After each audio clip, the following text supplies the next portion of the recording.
Okay, so this is the Switch Pro RCR Force 12.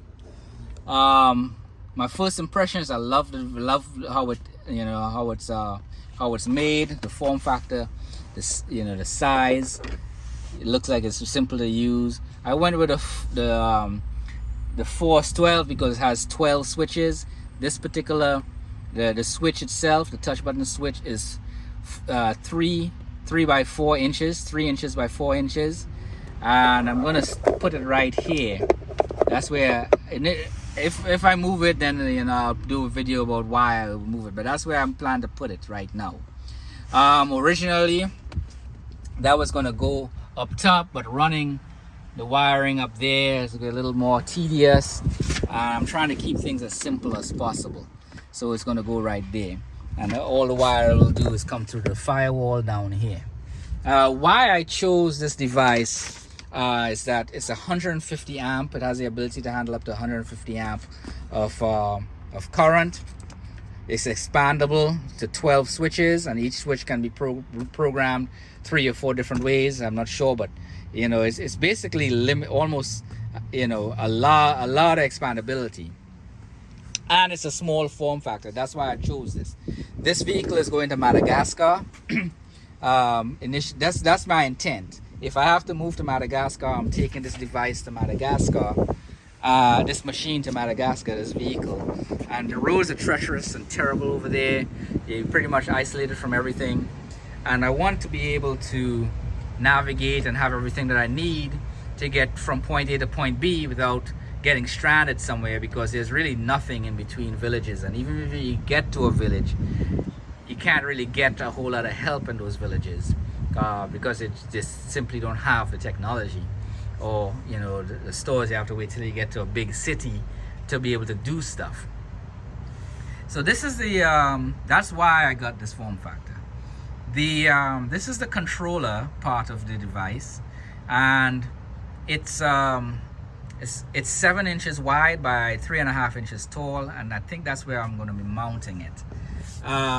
Right here off to the side is where I'm going to put the fuse box that came with the device. I will have to shorten the wire because the wire kind of comes here and it'll hang, but I want to bolt that fuse box here so it's not really moving.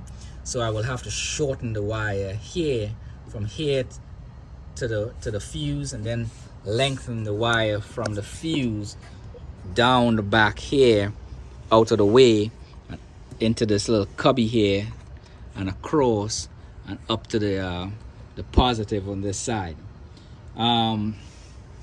which I don't see as an issue. And then the plug that goes into the switch is from there. It goes down through the firewall, which I showed you earlier, and out back through there and up to where the switch is. Originally I was going to put a secondary battery system in here, but I don't have this. It just didn't have the space, and it's not practical to do so. I took the panel off to see if I could fit that controller back here, and the controller would fit, but I'll have to make a significantly long run just to power it, because if I try to set a battery back here, it's going to eat up cargo space and people space.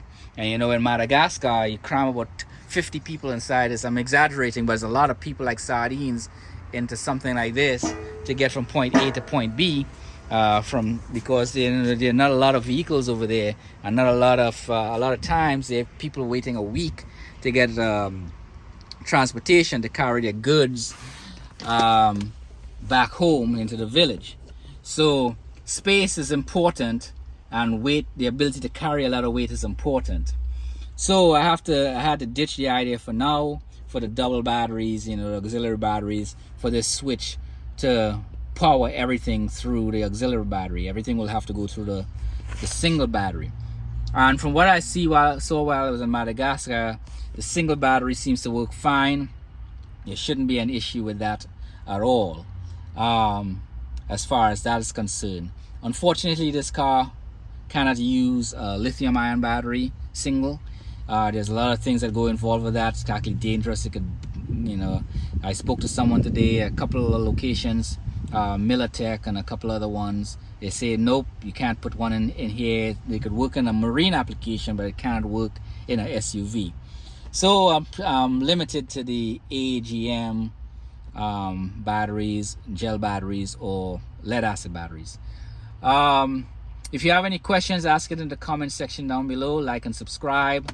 Again, I chose this because it's 150 amp. There isn't much out there. I didn't find anything else that could go this high, so it's expandable. I'm going to be remaking this cable, as I mentioned before. Everything looks like it's plug and play. They gave me everything in the box that I need for basic setup. It fits nicely out of the way of all the engine components, so anybody can work on this vehicle. If it's not me, because I'm building it, so I will know the ins and outs of it.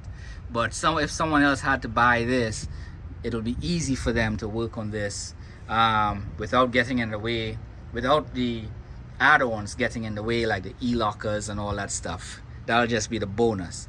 And of course, if I sell it, it'll be about the same price as what a person in Madagascar will pay for a bone stock garbage SUV.